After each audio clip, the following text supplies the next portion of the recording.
फकीर था, दरिया के किनारे बैठा था। लोगों ने देखा, पूछा, बाबा जी क्या कर रहे हैं आप?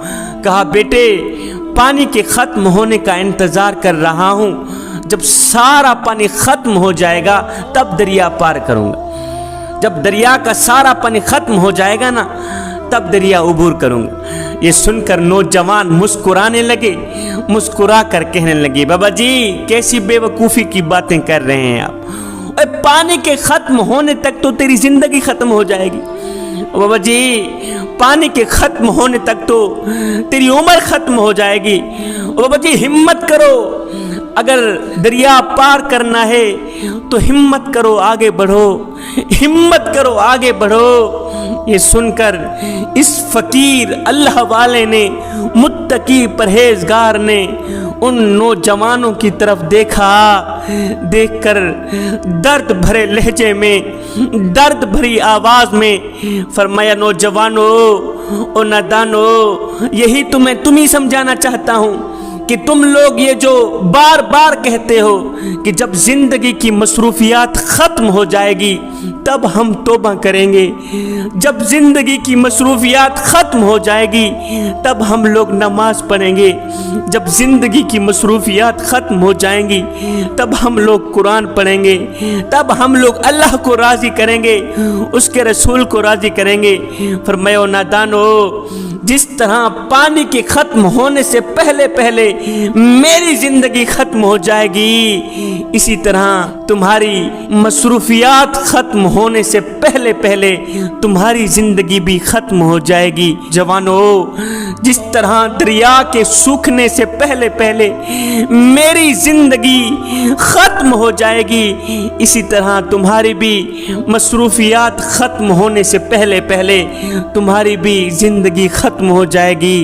जवानों, इन्हीं मसरूफियात में कुछ कर लो, इन्हीं मसरूफियात में थोड़ा वक़्त निकाल कर तौबा कर लो, नमाज पढ़ लो, कुरान पढ़ लो, अल्लाह को राज़ी कर लो, उसके रसूल को राज़ी कर लो।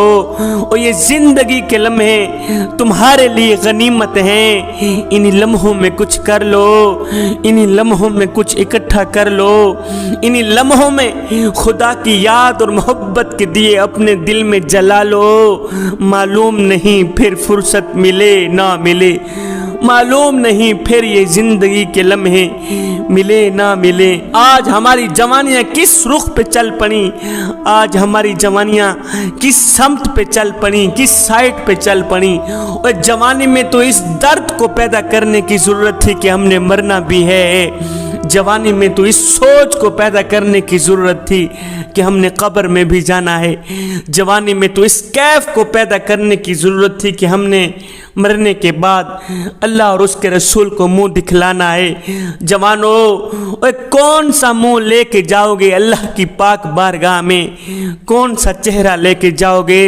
मेरे अल्लाह ने तुम्हें हजरत इंसान बनाकर दुनिया में भेजा था। नादानो, तुम तो कीड़ों से भी बदतर निकले।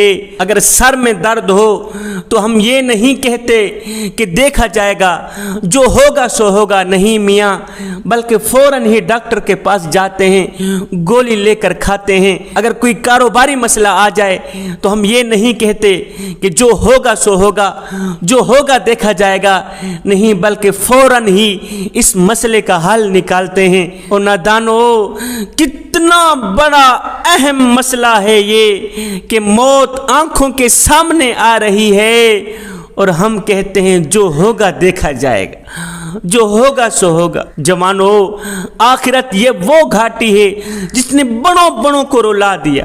बड़े बड़े मुत्तकी परहेजगार रोते रहे, इस मौत की घाटी ने, आखिरत की घाटी ने बड़े बड़े मुत्तकी परहेजगार अल्लाह के महबूब बंदों को रुला दिया। तू और मैं तो कुछ भी नहीं है मियाँ। हज़रत सैयदना उमर फारूक रज़ी अल्लाह ताला अन्हु, ये इस्लाम की वो शख्सियत है जिसके ईमान लाने पर फरिश्तों ने भी खुशियां मनाई, جس کو جنت کا ٹکٹ دنیا میں مل گیا، جس کے بارے میں میرے کریم نبی نے فرمایا اگر میرے بعد کوئی نبی ہوتا تو وہ عمر ہی ہوتا۔ آؤ اس عمر کی میں تمہیں کہانی سناتا ہوں۔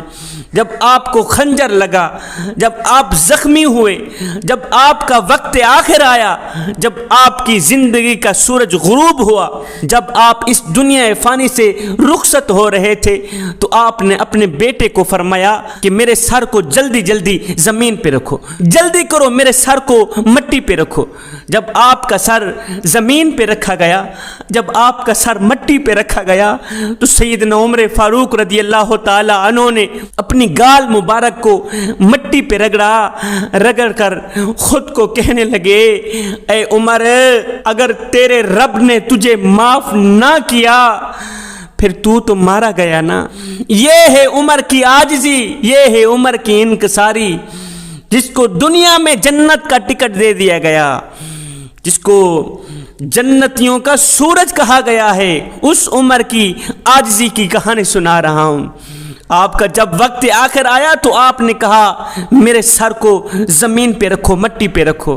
جب آپ کا سر مٹی پہ رکھا گیا تو آپ نے اپنی گالوں کو مٹی پہ رگڑ کر خود کو کہنے لگے، عمر، آج رب سے ملاقات کا دن ہے، اگر رب نے تجھے معاف نہ کیا، آئے تو پھر ہلاک ہو گیا، تو پھر مارا گیا۔ عمر تو وہ ہیں جن کی بخشش انہیں دنیا میں ہی سنائی گئی، اس کے باوجود بھی عاجزی کا یہ حال ہے کہ جو فرما رہے ہیں، اے عمر تو لٹ گیا اگر تیرے رب نے تجھے معاف نہ کیا۔ میرے آقا علیہ الصلوۃ والسلام نے فرمایا سمجھدار ہے وہ جس نے موت کو کثرت سے یاد رکھا، جس نے آخرت کے لیے تیاری کی، جس نے موت کے لیے تیاری کی۔ دنیا کا سب سے بڑا سمجھدار انسان ہے وہ۔ تو جوانوں، یہ زندگی کے لمحے تمہارے لیے غنیمت ہیں، یہ زندگی کی سانسیں تمہارے لیے غنیمت ہیں۔ آپ شہر سے گزرے ہوں گے اور سگنل پہ رکے ہوں گے، آپ نے دیکھا ہوگا کہ یہ جو سگنل کی گنتی ہوتی ہے یہ الٹی چل رہی ہوتی، اور نادانو، جہاں گنتی الٹی چل رہی ہو وہاں بہت جلد کام زیرو پہ آ جاتا ہے۔ ہماری زندگی کی سانسیں بھی الٹی چل رہی، ہماری زندگی بھی الٹی چل رہی۔ کوئی 50 سے 40 سال پہ آ رہا ہے، کوئی 40 سے 30 سال پہ آ رہا ہے، کوئی 30 سے 20 سال پہ آ رہا ہے۔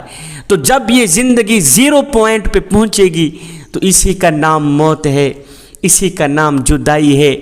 میرے حضور علیہ الصلوۃ والسلام نے فرمایا، ابن آدم میرا مال میرا مال میرا مال کرتا رہتا ہے، مگر اے ابن آدم تیرا مال صرف وہی ہے جسے تو نے کھا کر ہضم کر لیا، تیرا مال صرف وہی ہے جسے تو نے پہن کر بوسیدہ کر دیا اور صدقہ دے کر ساتھ لے گیا، بس یہی تیرا مال ہے۔ میاں زیادہ ہائے ہائے کرنے کی کوئی ضرورت نہیں۔